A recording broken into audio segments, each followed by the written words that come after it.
नमस्कार, मैं fast news India तो डॉक्टर के.एस. भट्टी ਤੁਹਾਡੇ ਨਾਲ ਅੱਜ ਅਸੀਂ बड़े गंभीर विषय ਤੇ ਗੱਲ ਕਰਨ ਜਾ ਰਹੇ ਹਾਂ और ਤੁਸੀਂ ਸਭ ਨੇ ਵਿਚਾਰਨਾ ਹੈ ਕਿ ਇਸ ਗੱਲ ਦੇ ਵਿੱਚ ਕਿੰਨਾ ਕੁ ਦਮ ਹੈ और ਕਿੰਨੀ ਸੱਚਾਈ ਹੈ।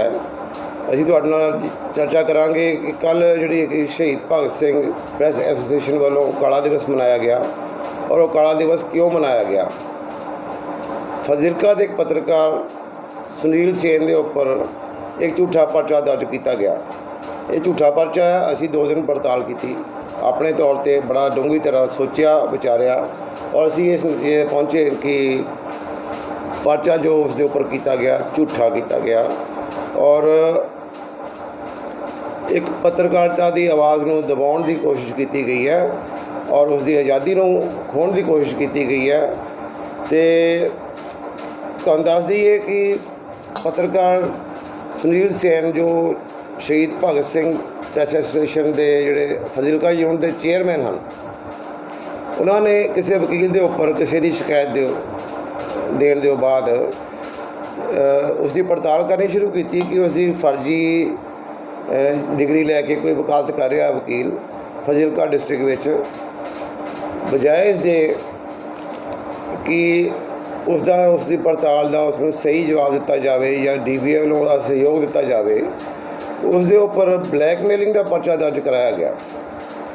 हुण तुसीं ब्लैकमेलिंग की परिभाषा जानते हो कि ब्लैकमेलिंग किसनूं कहंदे आ। अगर किसी का अश्लील वीडियो बनाया जाए फिर उसनूं ब्लैकमेल किया जाए कि सानूं इन्ने पैसे दिओ या किदां, इहनूं ब्लैकमेल कहंदे आ। या फिर किसी मुजरिम का वीडियो साडे कोल होवे, समझ लो कि असीं पत्रकार हाँ, किसी मुजरिम का वीडियो साडे कोल होवे, असीं उहनूं ब्लैकमेल करदे कि खबर पाउंदे नहीं पाउंदे तो तुसीं सानूं इन्ने पैसे दे दिओ।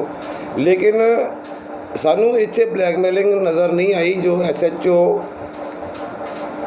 फाजिलका ने साढ़े चैनल के नाल गलबात करदिआं होइआं कहा कि इस दे उपर ब्लैकमेलिंग का आरोप है।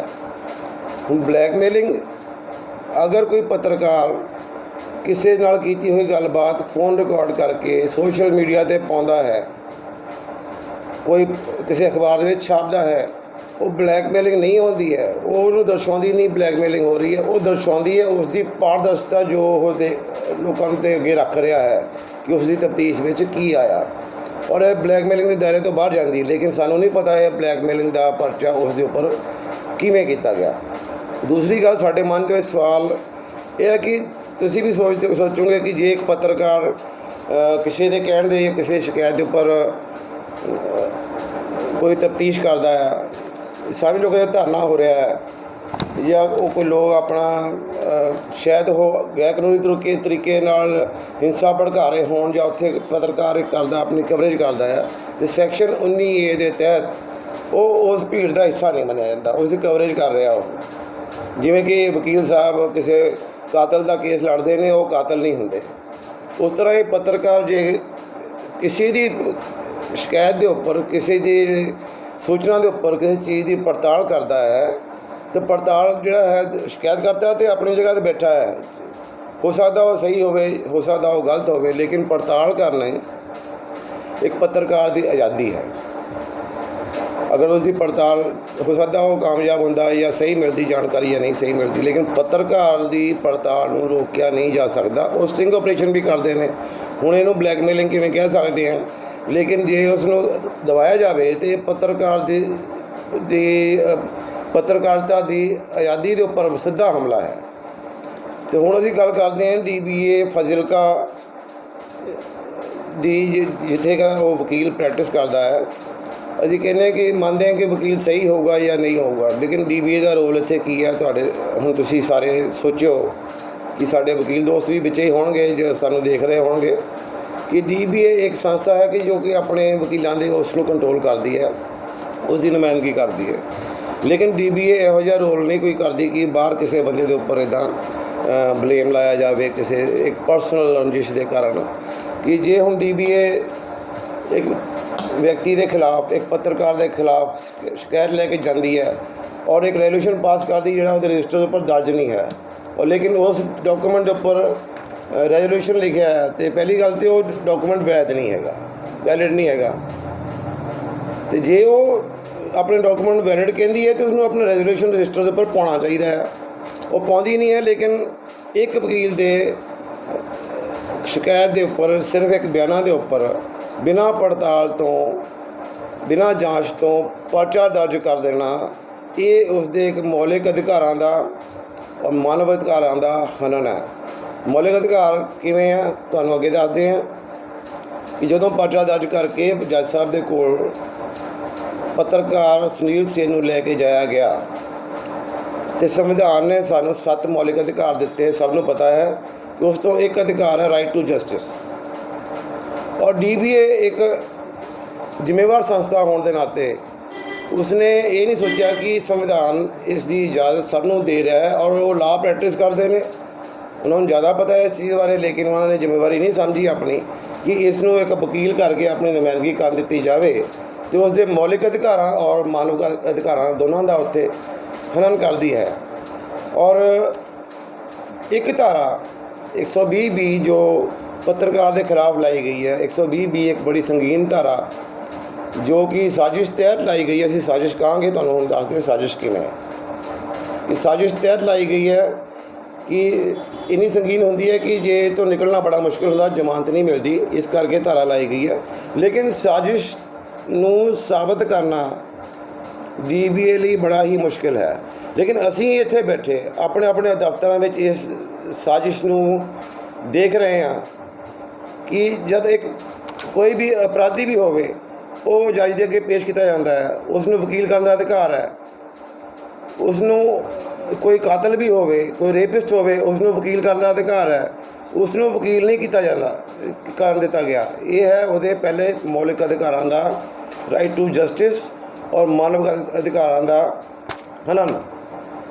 ਔਰ ਇਸ ਸਿਰਫ ਇੰਨਾ ਨਹੀਂ ਹੈਗਾ ਕਿ ਇਸ ਦੇ ਨਾਲ ਨਾਲ 120B ਦੇ ਜਿਹੜੀ ਸਾਜ਼ਿਸ਼ ਹੈ ਇਹ DBA ਵੱਲੋਂ ਵੀ ਨਜ਼ਰ ਆ ਰਹੀ ਹੈ।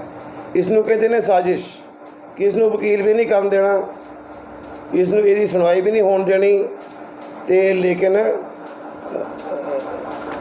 ਇਸ ਨੂੰ ਜੇਲ੍ਹ ਦੇ ਵਿੱਚ ਭੇਜਣਾ ਹੈ। ਕਿਸ ਤਰੀਕੇ ਨਾਲ ਵੀ ਇਸ ਨੂੰ ਅਸੀਂ ਜੇਲ੍ਹ ਦੇ ਵਿੱਚ ਹੀ ਰੱਖਣਾ ਹੈ। ਔਰ ਜੱਜ ਸਾਹਿਬ ਨੂੰ ਮਜਬੂਰ ਹੋ ਕੇ ਉਸ ਪੱਤਰਕਾਰ ਨੂੰ 2 ਦਿਨ ਦੀ ਪੁਲਿਸ ਰਿਮਾਂਡ 'ਤੇ ਭੇਜਣਾ ਪੈਂਦਾ ਹੈ ਕਿਉਂਕਿ ਉਹਦੇ ਵੱਲੋਂ ਕੋਈ ਵਕੀਲ ਪੇਸ਼ ਨਹੀਂ ਹੋ ਸਕਿਆ।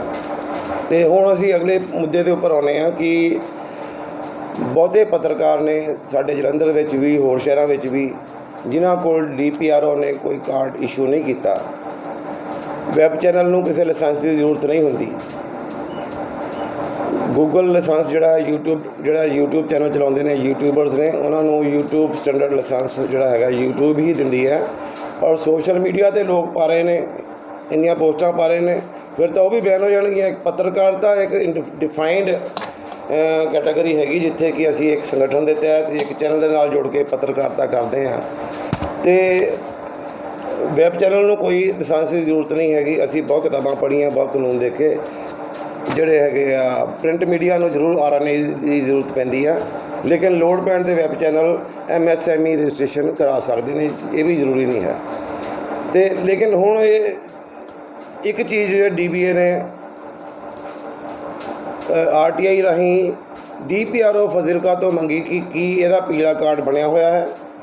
ਸਾਡਾ ਇੱਕ ਸਿੱਧਾ ਸਵਾਲ ਹੈ ਕਿ ਕੀ DPRO ਅਗਰ ਕਿਸੇ ਦਾ ਪੀਲਾ ਕਾਰਡ ਬਣਾ ਕੇ ਨਹੀਂ ਦਿੰਦਾ ਲੇਕਿਨ ਉਹ ਪੱਤਰਕਾਰਤਾ ਕਰ ਰਿਹਾ ਹੈ ਪੇਸ਼ੇ ਤੋਂ, ਚਾਹੇ ਉਹ ਨਵਾਂ ਹੋਵੇ ਚਾਹੇ ਉਹ ਕਈ ਸਾਲ ਤੋਂ ਕਰਦਾ, ਅਤੇ ਕੀ ਉਹ ਪੱਤਰਕਾਰ ਨਹੀਂ ਹੈ? ਸਾਡਾ ਸਿੱਧਾ ਸਵਾਲ ਹੈ ਕਿ ਕੀ ਉਹ ਪੱਤਰਕਾਰ ਨਹੀਂ ਹੈ, ਕਿ ਕੀ ਉਹ ਪੱਤਰਕਾਰਤਾ DPRO ਤੈਅ ਕਰੇਗਾ? ਇਹ ਵੀ ਇੱਕ ਪੱਤਰਕਾਰ ਦੇ ਉੱਪਰ ਸਿੱਧਾ, ਉਹਦੀ ਆਜ਼ਾਦੀ ਉੱਪਰ ਸਿੱਧਾ ਹਮਲਾ ਹੈ ਕਿ ਉਹਦਾ ਪੀਲਾ ਕਾਰਡ ਨਹੀਂ ਬਣਾ ਕੇ ਦਿੱਤਾ। ਉਹ ਤਾਂ ਮੈਂ ਵੀ ਨਹੀਂ ਦਿੱਤਾ, ਮੈਂ ਦਿੱਤਾ ਪਿਛਲੇ ਸਾਲ ਆਪਣਾ ਕਾਰਡ ਬਣਾਉਣ ਵਾਸਤੇ, ਉਹ ਕਹਿੰਦੇ ਲੇਟ ਹੋ ਗਿਆ। ਇਸ ਵਾਰ ਫਰਵਰੀ 'ਚ ਦਿੱਤਾ, ਉਸ ਤੋਂ ਬਾਅਦ ਲਾਕਡਾਊਨ ਲੱਗ ਗਿਆ, ਪੀਲਾ ਕਾਰਡ ਅਜੇ ਤੱਕ ਜਾਰੀ ਨਹੀਂ ਹੋਇਆ। ਕਿਆ ਅਸੀਂ ਪੱਤਰਕਾਰਤਾ ਨਹੀਂ ਕਰ ਰਹੇ? ਕਿ ਅਸੀਂ ਪੱਤਰਕਾਰਤਾ ਸ਼੍ਰੇਣੀ 'ਚ ਨਹੀਂ ਆਉਂਦੇ ਜੇ ਉਹ ਬਣ ਕੇ ਨਹੀਂ ਮਿਲਦਾ? ਅਤੇ ਇਹ ਬੜਾ ਗੰਭੀਰ ਮਸਲਾ ਆ। ਤੁਹਾਡੇ ਸਾਰਿਆਂ ਅੱਗੇ ਸਵਾਲ ਨੇ ਇਹ, ਤੁਸੀਂ ਇਸ ਦਾ ਵਿਸ਼ਲੇਸ਼ਣ ਕਰਕੇ ਸਾਨੂੰ ਕਮੈਂਟ ਬਾਕਸ ਵਿੱਚ ਜ਼ਰੂਰ ਦੱਸਿਓ ਇਸ ਦੇ ਬਾਰੇ ਤੁਹਾਡੀ ਕੀ ਰਾਏ ਹੈਗੀ ਆ। ਅੱਗੋਂ ਸਾਡੇ ਜਿਹੜੇ ਹੈਗੇ ਆ ਸ਼ਹੀਦ ਭਗਤ ਸਿੰਘ ਪ੍ਰੈਸ ਐਸੋਸੀਏਸ਼ਨ ਦੇ ਚੇਅਰਮੈਨ, ਉਹਨਾਂ ਨੇ ਵੀ ਉਹਨਾਂ ਦੀ ਗੱਲਬਾਤ ਵੀ ਤੁਹਾਨੂੰ ਦੱਸਣ ਜਾ ਰਹੇ ਹਾਂ। ਅਤੇ ਬਲਬੀਰ ਸਿੰਘ ਜਿਨ੍ਹਾਂ ਦੀ ਸ਼ਿਕਾਇਤ ਦੇ ਉੱਪਰ ਪਬਲੀਕੇਸ਼ਨਾਂ ਕੀਤੀਆਂ ਗਈਆਂ ਅਖਬਾਰਾਂ ਵਿੱਚ ਵੀ ਔਰ ਨਿਊਜ਼ ਚੈਨਲ ਵੀ ਸੁਨੀਲ ਸੇਨ ਵੱਲੋਂ, ਉਹ ਅੱਜ ਵੀ ਆਪਣੇ ਬਿਆਨ ਦੇ ਉੱਪਰ ਕਾਇਮ ਹੈ, ਜੋ ਅਸੀਂ ਤੁਹਾਨੂੰ ਦਿਖਾਵਾਂਗੇ ਔਰ ਤੁਸੀਂ ਦੇਖ ਸਕਦੇ ਹੋ। ਧੰਨਵਾਦ। ਪੂਰੀ ਤਰ੍ਹਾਂ ਜਿਹੜੀ ਜਾਂਚ ਹੋਣੀ ਚਾਹੀਦੀ ਹੈ। ਜੇਕਰ ਅੱਜ ਫਾਜ਼ਿਲਕਾ ਤੇ ਹੋਰ ਪਤਾ ਨਹੀਂ ਆਲ ਓਵਰ ਇੰਡੀਆ ਦੇ ਵਿੱਚ ਜਾਂ ਪੰਜਾਬ ਦੇ ਵਿੱਚ ਕਿੰਨੇ ਕੁ ਫਰਜ਼ੀ ਡਿਗਰੀਆਂ ਲੈ ਕੇ ਵਕਾਲਤ ਕਰਕੇ ਤੇ ਲੋਕਾਂ ਦੇ ਨਾਲ ਇਹ ਕਰਦੇ ਪਏ ਨੇ। ਇਸ ਤੋਂ ਇਲਾਵਾ ਸ਼ਹੀਦ ਭਗਤ ਸਿੰਘ ਪ੍ਰੈਸ ਐਸੋਸੀਏਸ਼ਨ ਨੂੰ ਕੁਝ ਤੁਹਾਨੂੰ ਅਸੀਂ ਵੀਡੀਓ ਜਿਹੜੀਆਂ ਵੀ ਲੋਕਾਂ ਦੇ ਬਿਆਨ ਨੇ ਤੇ ਕੁਝ ਸਬੂਤ ਹੈ ਜਿਹੜੇ ਅਸੀਂ ਤੁਹਾਨੂੰ ਮੀਡੀਆ ਨੂੰ ਦੇ ਰਹੇ ਹਾਂ ਤੇ ਤੁਸੀਂ ਉਮੀਦ ਕਰਦੇ ਹਾਂ ਵੀ ਤੁਸੀਂ ਇਹਨਾਂ ਜਿਹੜੇ ਤੱਥ ਹੈਗੇ ਨੇ ਇਹਨਾਂ ਨੂੰ ਚੰਗੀ ਤਰ੍ਹਾਂ ਖੰਗਾਲ ਕੇ ਤੇ ਆਪਣੀ ਕਾਬਲੀਅਤ ਸਿੱਧ ਕਰਦੇ ਹੋਏ ਇਹਨਾਂ ਨੂੰ ਡਿਸਪਲੇ ਕਰੋਗੇ ਤੇ ਪੂਰੇ ਘਰ ਘਰ ਤੱਕ ਤੇ ਜਿਹੜੀ ਪੱਤਰਕਾਰਾਂ ਦੀ ਆਵਾਜ਼ ਉਹਨੂੰ ਪਹੁੰਚਾਓਗੇ। ਅਖੀਰ 'ਚ ਇਹੀ ਕਹਾਂਗਾ ਕਿ ਇਹ ਵਕੀਲਾਂ ਦੀਆਂ ਫਰਜ਼ੀ ਡਿਗਰੀਆਂ ਦਾ ਮਾਮਲਾ ਹੈ ਤੇ ਇਹਦੇ ਵਿੱਚ ਪੱਤਰਕਾਰ ਨੂੰ ਨਿਸ਼ਾਨਾ ਬਣਾਇਆ ਗਿਆ ਹੈ ਤੇ ਪ੍ਰਸ਼ਾਸਨ ਤੋਂ ਉਮੀਦ ਕਰਦੇ ਹਾਂ ਕਿ ਇਹਦੀ ਜਿਹੜੀ ਹੈ ਜੁਡੀਸ਼ਰੀ ਜਾਂਚ ਜਿਹੜੀ ਆ ਉਹ ਕਰਵਾਈ ਜਾਏਗੀ ਤੇ ਇਹਦੇ ਸੰਬੰਧ ਵਿੱਚ ਅੱਜ DGP ਸਾਹਿਬ ਨੂੰ ਲਿਖਤੀ ਸ਼ਿਕਾਇਤ ਜਿਹੜੀ ਆ ਉਹ ਭੇਜੀ ਜਾ ਰਹੀ ਹੈ ਤੇ ਜੇ ਲੋੜ ਪਈ ਤੇ ਸੋਮਵਾਰ ਨੂੰ ਜੇਕਰ ਵਕੀਲਾਂ ਨੇ ਫਿਰ ਆਪਣਾ ਇਹੀ ਰੁਖ ਰੱਖਿਆ ਤਾਂ ਫਿਰ ਬਾਰ ਕੌਂਸਲ ਫਾਜ਼ਿਲਕਾ ਦੇ ਖਿਲਾਫ ਸ਼ਹੀਦ ਭਗਤ ਸਿੰਘ ਪ੍ਰੈਸ ਐਸੋਸੀਏਸ਼ਨ ਵੱਲੋਂ ਮੋਰਚਾ ਜਿਹੜਾ ਹੈ ਉਹ ਖੋਲ੍ਹ ਦਿੱਤਾ ਜਾਏਗਾ। ਧੰਨਵਾਦ। ਜੈ ਹਿੰਦ। ਹੁਣ ਜੇਕਰ ਤੁਸੀਂ ਕੁਝ ਪੁੱਛਣਾ ਚਾਹੋ ਤੇ ਪੁੱਛ। ਚੇਅਰਮੈਨ ਸਿਵਲ ਸਰਜਨ ਜੀ ਤੇ ਪੁਲਿਸ ਵੱਲੋਂ ਸਿਆਸੀ ਸਾਹਿਬ ਕਹਿੰਦਾ ਉਹ ਤਾਂ ਇਹਨਾਂ ਦੀ ਗੁੰਡਾਗਰਦੀ ਬਾਰ ਐਸੋਸੀਏਸ਼ਨ ਦੀ ਗੁੰਡਾਗਰਦੀ ਕਹਾਂਗਾ ਕਿ ਗੁੰਡਾਗਰਦੀ ਕਰਕੇ ਔਰ ਪੁਲਿਸ ਪ੍ਰਸ਼ਾਸਨ ਨੂੰ ਦਬਾ ਕੇ ਇੱਕ ਨਜਾਇਜ਼ ਪਰਚਾ ਦਰਜ ਕਰਵਾ ਦਿੱਤਾ ਜਿਹਦੇ ਕਾਰਨ ਉਹਨਾਂ ਨੂੰ ਫੜ ਕੇ ਉਸ ਲਿਆਂਦਾ ਗਿਆ ਘਰੋਂ ਲਿਆ ਕੇ ਤੇ ਇਨਵੈਸਟੀਗੇਸ਼ਨ ਕਰਨ ਤੋਂ ਬਿਨਾਂ ਹੀ ਪਰਚਾ ਦੇ ਦਿੱਤਾ ਗਿਆ। ਜਦ ਕਿ ਇਹ ਕਿਹੜਾ ਐਡਾ ਵੱਡਾ ਕ੍ਰਾਈਮ ਕਰ ਚੁੱਕਿਆ ਹੈ ਕਿ ਇੱਕ ਕਹਿੰਦੇ ਬੰਦੇ ਦੇ ਬਿਨਾਂ ਇਨਵੈਸਟੀਗੇਸ਼ਨ ਕਰਨ ਤੋਂ ਪਰਚਾ ਦੇ ਦੇਣਾ। ਪੁਲਿਸ ਵੀ ਕਹਿੰਦੇ ਕੋਈ ਬੰਦਾ ਫੜਦੀ ਹੈ ਕੋਈ ਪਿੱਛੋਂ 10 ਦਿਨ 15 ਦਿਨ ਇਨਵੈਸਟੀਗੇਸ਼ਨ ਕਰਦੀ ਰਹਿੰਦੀ ਹੈ। ਇਨਵੈਸਟੀਗੇਸ਼ਨ ਕਰਕੇ ਪਰਚਾ ਦਿੰਦੀ ਹੈ। ਫਿਰ ਇੱਕ ਪੱਤਰਕਾਰ ਨੇ ਖਬਰ ਕੀਤੀ ਹੈ ਜਿਸ ਬੰਦੇ ਵੱਲੋਂ ਖਬਰ ਲਵਾਈ ਗਈ ਉਹ ਪੰਜਾਬ ਪੁਲਿਸ ਦਾ ਸਾਬਕਾ ਮੁਲਾਜ਼ਮ ਹੈ। ਉਹ ਅੱਜ ਵੀ ਕਹਿ ਰਿਹਾ ਉਹਦੀ ਬਾਈਟ ਸਾਡੇ ਕੋਲ ਆ ਚੁੱਕੀ ਹੈ। ਖਬਰ ਮੈਂ ਲਵਾਈ ਆ। ਇਹ ਜਿਹੜਾ ਵਕੀਲ ਆ ਅੱਜ ਤੋਂ ਕੁਝ ਸਮਾਂ ਪਹਿਲਾਂ ਸਟਾਫ ਫਰੋਸ ਦਾ ਕੰਮ ਕਰਦਾ ਸੀ। ਜਦੋਂ ਇਸ ਬੰਦੇ ਨੇ ਇਹ ਡਿਗਰੀ ਲਈ ਹੈ ਵਕੀਲ ਦੀ ਉਸ ਟਾਈਮ ਇੱਥੇ ਆਪਣੇ ਕਦੇ ਉੱਥੇ ਹਾਜ਼ਰੀਆਂ ਲਾਉਂਦੇ ਨੇ ਦੇਹਰਾਦੂਨ ਤੇ ਇੱਥੇ ਆਪਣਾ ਸਟਾਫ ਫਰੋਸ ਦਾ ਕੰਮ ਕਰਦਾ ਰਿਹਾ ਆ। ਇਹ ਬਹੁਤ ਹੀ ਗੰਭੀਰ ਮਸਲਾ ਹੈ ਜਿਹੜੀ ਆ ਮੈਂ ਤਾਂ CBI ਜਾਂਚ ਹੋਣੀ ਚਾਹੀਦੀ ਆ। ਇਹੋ ਜਿਹੇ ਫਰਜ਼ੀ ਡਿਗਰੀਆਂ ਲੈ ਕੇ ਵਕੀਲ ਬਣ ਕੇ ਲੋਕਾਂ ਦੀ ਜ਼ਿੰਦਗੀ ਨਾਲ ਖਿਲਵਾੜ ਕਰ ਰਹੇ ਨੇ। ਔਰ ਇੱਥੇ ਹੋਰ ਗੱਲ ਕਹਿਣੀ ਚਾਹੁੰਦਾ ਆ ਕਿ ਇੱਧਰ ਵੇਖੋ ਇਹਨਾਂ ਨੇ SSP ਸਾਹਿਬ ਨੂੰ ਕਿੰਨਾ ਦਬਾਅ ਬਣਾ ਲਿਆ ਕਿ ਪੁਲਿਸ ਤੇ ਕਿ ਪੁਲਿਸ ਨੇ ਫਟਾਫਟ ਪਰਚਾ ਦਰਜ ਕਰ ਦਿੱਤਾ। ਸਾਡੀ ਵੀ ਗੱਲ ਹੋਈ SSP ਸਾਹਿਬ ਨਾਲ SHO ਹੋਈ ਆ ਪਰ ਉਹਨਾਂ ਵੱਲੋਂ ਸਿਰਫ ਇੱਕੋ ਹੀ ਕਿਹਾ ਗਿਆ ਕਿ ਵਕੀਲਾਂ ਨਾਲ ਤੁਸੀਂ ਗੱਲ ਕਰ ਲਓ। ਦੱਸੋ ਕਿ ਸਾਡਾ ਪੁੱਛ ਕੇ ਵਕੀਲਾਂ ਨਾਲ ਗੱਲ ਇਹਦਾ ਮਤਲਬ ਕਿ ਨਿਆਂਪਾਲਕ ਵਕੀਲ ਵੱਡੇ ਹੋ ਗਏ ਨੇ। ਫਿਰ ਅੱਜ ਵੇਖੋ ਫਿਰ ਵੱਡੀ ਗੁੰਡਾਗਰਦੀ ਪੇਸ਼ ਕੀਤਾ ਗਿਆ। ਜਿਹੜਾ ਵਕੀਲ ਇਹਨਾਂ ਨੇ ਬਾਰ ਕੌਂਸਲ ਦੇ ਵਿੱਚ ਕੀ ਮਤਾ ਪਾ ਲਿਆ ਕਿ ਇਹਦੀ ਪੱਤਰਕਾਰ ਦੀ ਮਦਦ ਨਹੀਂ ਕੀਤੀ ਜਾਵੇਗੀ। ਮਦਦ ਨਹੀਂ ਕਰਨੀ ਠੀਕ ਆ। ਬਾਹਰੋਂ ਵਕੀਲ ਖੜਾ ਕੀਤਾ ਗਿਆ ਉਹਨੇ ਬਾਰ ਕੌਂਸਲ ਨੂੰ ਫੋਨ ਕਰਕੇ ਪ੍ਰਧਾਨ ਨੂੰ ਕਹਿ ਦਿੱਤਾ ਗਿਆ ਵਕੀਲ ਜਿਹੜਾ ਬਾਹਰੋਂ ਆਇਆ ਇਹਨੂੰ ਕਹਿ ਦਿਓ ਕਿ ਇੱਥੇ ਆਣ ਕੇ ਸਾਡੇ ਖਿਲਾਫ ਨਾ ਬੋਲੇ। ਉਹ ਵਕੀਲ ਵੀ ਆਪਣਾ ਇਹਨਾਂ ਕਹਿੰਦੇ ਉਹਨੇ ਅੰਦਰ ਜਾ ਕੇ ਬਹਿਸ ਨਹੀਂ ਕੀਤੀ ਵਾਪਸ ਚਲਾ ਗਿਆ। ਔਰ ਇਹਦੇ ਵਿੱਚ ਸਿਆਸੀ ਆਗੂ ਦੇ ਹੱਥ 'ਚ ਸਾਨੂੰ ਪਤਾ ਲੱਗ ਰਿਹਾ ਕਿ ਉੱਥੋਂ ਫੋਨ ਆ ਰਹੇ ਨੇ ਕਿ ਜਿਹੜਾ ਕਿ ਸਿਆਸੀ ਇੱਕ ਹੈਗਾ ਬੰਦਾ ਉਹਦਾ PA ਫੋਨ ਕਰ ਰਿਹਾ ਆ ਕਿ ਇਹ ਕੇਸ ਨਾ ਲੜੀ ਉਸ ਵਕੀਲ ਨੂੰ। ਵੇਖੋ ਕਿੰਨੀ ਗੁੰਡਾਗਰਦੀ ਪੱਤਰਕਾਰਾਂ ਨੂੰ ਦਬਾਉਣ ਵਾਸਤੇ ਕਿੱਥੋਂ ਤੱਕ ਲੋਕ ਕਰ ਚੁੱਕੇ ਨੇ। ਪਰ ਸਾਡੇ ਪੱਤਰਕਾਰ ਅਜੇ ਵੀ ਨਹੀਂ ਜਾਗ ਰਹੇ।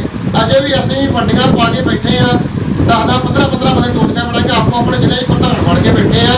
ਆਓ ਆਪਾਂ ਇੱਕ ਪਲੇਟਫਾਰਮ ਤੇ ਇਕੱਠੇ ਹੋਈਏ ਔਰ ਇਹ ਗੁੰਡਾਗਰਦੀ ਨੱਥ ਪਾਈਏ। ਜੇ ਗੁੰਡਾਗਰਦੀ ਇਸ ਤੇ ਨੱਥ ਨਾ ਪਾਈ ਕੱਲ੍ਹ ਨੂੰ ਇਹਦੇ ਗੰਭੀਰ ਸਿੱਟੇ ਸਾਨੂੰ ਹੋਰ ਭੁਗਤਣੇ ਪੈਣੇ ਆ। ਇਹਦੇ ਭੁਗਤਣਾ ਆ ਬਾਰ ਸਾਰੇ ਵੇਖੋ ਨਾ ਕਦੇ ਅੰਮ੍ਰਿਤਸਰ 'ਚ ਕਦੀ ਜਲੰਧਰ ਕਦੀ ਲੁਧਿਆਣੇ ਕਦੀ ਹੁਸ਼ਿਆਰਪੁਰ ਕਦੀ ਜਲਾਲਾਬਾਦ ਦੇ ਵਿੱਚ ਕੋਈ ਕਿੰਨੇ ਪੱਤਰਕਾਰਾਂ ਨੇ ਪਰਚੇ ਦਰਜ ਕੀਤੇ ਪੁਲਿਸ ਨੇ। ਫਿਰ ਇੱਧਰ ਵੇਖੋ ਜੀ ਇੱਕ ਪੱਤਰਕਾਰ ਨੇ ਖਬਰ ਆਈ ਉਹ ਤੇ 506 ਦਾ ਪਰਚਾ 384 ਦਾ ਪਰਚਾ ਕੀ ਬਲੈਕਮੇਲਿੰਗ ਕੀਤੀ ਜਦ ਕਿ ਕੋਈ ਸਬੂਤ ਨਹੀਂ ਕਿਸੇ ਚੀਜ਼ ਦਾ ਵੀ 420 ਲਾ ਦਿੱਤੀ 420 ਲਾਈ ਗਈ ਆ 120 ਲਾ ਦਿੱਤੀ ਗਈ। ਦੱਸੋ ਕਿ ਕਿੰਨੀ ਗੁੰਡਾਗਰਦੀ ਕਰ ਰਹੇ ਨੇ। ਤੇ ਮੈਂ ਤਾਂ ਪ੍ਰਸ਼ਾਸਨ ਨੂੰ ਬੇਨਤੀ ਕਰਦਾ ਆ ਕਿ ਇਹ ਜਿਹੜੀ ਗੁੰਡਾਗਰਦੀ ਆ ਬੰਦ ਕਰੋ। ਜੇ ਤੁਸੀਂ ਬੰਦ ਨਾ ਕੀਤੀ ਜਿਹੜਾ ਲੋਕਤੰਤਰ ਦਾ ਚੌਥਾ ਕੰਮ ਆ ਖਤਮ ਹੋ ਜਾਏਗਾ। ਤੁਹਾਡੀ ਆਵਾਜ਼ ਕਿਸੇ ਨੇ ਵੀ ਬੁਲੰਦ ਨਹੀਂ ਕਰਦੀ। ਇਹ ਨਹੀਂ ਕਿ ਅੱਜ ਵਕੀਲਾਂ ਨੇ ਸਾਡੇ ਤੇ ਪੱਤਰਕਾਰ ਤੇ ਕੋਈ ਕਰਾਤਾ ਪਰਚਾ ਕੋਈ ਗੱਲ ਨਹੀਂ ਪਰ ਜਦੋਂ ਇਹਨਾਂ ਨੂੰ ਪੰਜਾਬ ਪੁਲਿਸ ਇਹਨਾਂ ਵਕੀਲਾਂ ਨਾਲ ਕਰਦੀ ਉਦੋਂ ਵੀ ਸਾਨੂੰ ਸਾਡਾ ਮੀਡੀਆ ਸਹਾਰਾ ਲੈਂਦੇ ਆ।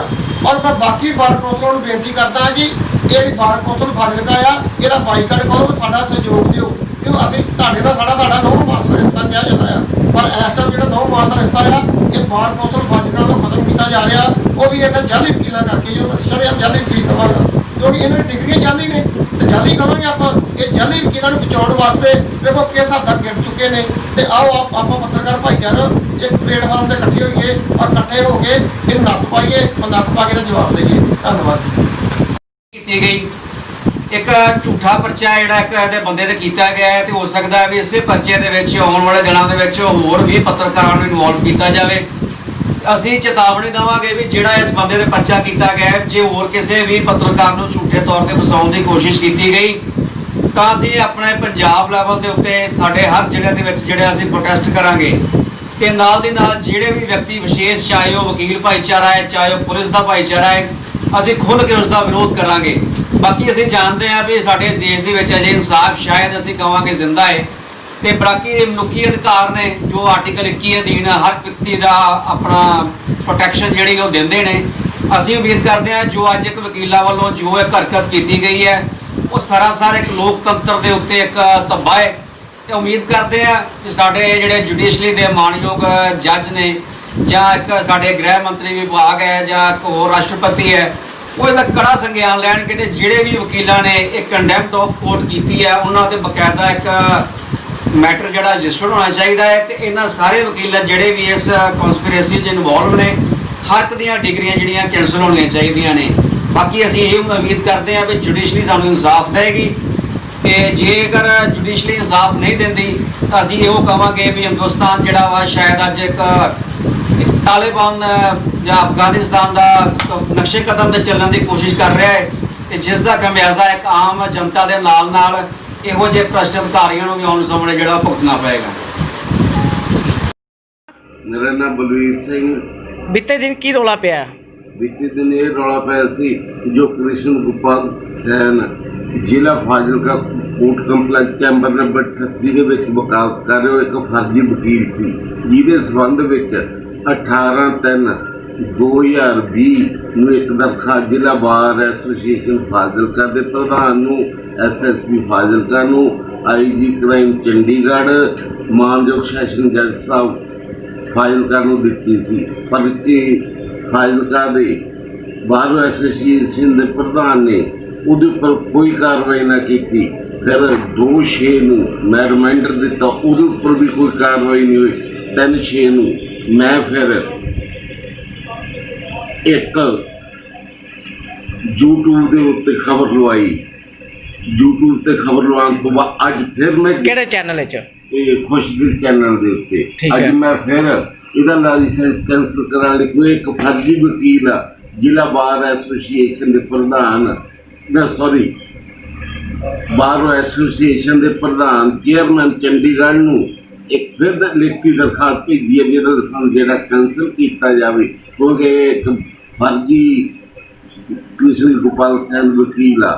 ਪਰ ਬੜੇ ਦੁੱਖ ਨਾਲ ਮੈਨੂੰ ਕਹਿਣਾ ਪੈ ਰਿਹਾ ਵੀ ਸ਼ਹੀਦ ਭਗਤ ਸਿੰਘ ਪ੍ਰੈਸ ਐਸੋਸੀਏਸ਼ਨ ਦੇ ਚੇਅਰਮੈਨ ਦੇ ਉੱਤੇ ਇਹਨਾਂ ਨੇ ਝੂਠਾ ਪਰਚਾ ਦਰਜ ਕੀਤਾ। ਜੋ ਕੁਛ ਇਹਨਾਂ ਨੇ ਕਰਨਾ ਮੇਰੇ ਤੇ ਕਾਰਵਾਈ ਕਰਨ, ਕਿਉਂਕਿ ਅਖਬਾਰ 'ਚ ਮੈਂ ਕਢਾਇਆ ਬਾਰ ਐਸੋਸੀਏਸ਼ਨ ਅੱਡ ਅਫਸਰਾਂ ਨੂੰ ਦਰਖਾਸਤਾਂ ਮੈਂ ਦਿੱਤੀਆਂ। ਉਹਦੇ ਬਾਰੇ ਪ੍ਰਸ਼ਾਸਨ ਤੇ ਬਾਰ ਐਸੋਸੀਏਸ਼ਨ ਫਾਜ਼ਿਲਕਾ ਕਿਉਂ ਚੁੱਪ ਆ, ਉਹਦੇ ਉੱਤੇ ਕਿਉਂ ਕਾਰਵਾਈ ਨਹੀਂ ਕਰਦੇ? ਪਰ ਮੈਨੂੰ ਇਨਸਾਫ ਦੇਣ ਦੀ ਬਜਾਏ ਇਹਨਾਂ ਨੇ ਸ਼ਹੀਦ ਭਗਤ ਸਿੰਘ ਐਸੋਸੀਏਸ਼ਨ ਦੇ ਪ੍ਰਧਾਨ ਦੇ ਉੱਤੇ, ਚੇਅਰਮੈਨ ਦੇ ਉੱਤੇ ਨਜਾਇਜ਼ ਪਰਚਾ ਦਰਜ ਕਰਾ, ਜੋ ਬਹੁਤ ਹੀ ਮੰਦਭਾਗੀ ਤੇ ਨਿੰਦਣਯੋਗ ਘਟਨਾ ਹੈ। ਅੱਜ ਕੋਰਟ ਵਿੱਚ ਕੀ ਹੋਇਆ?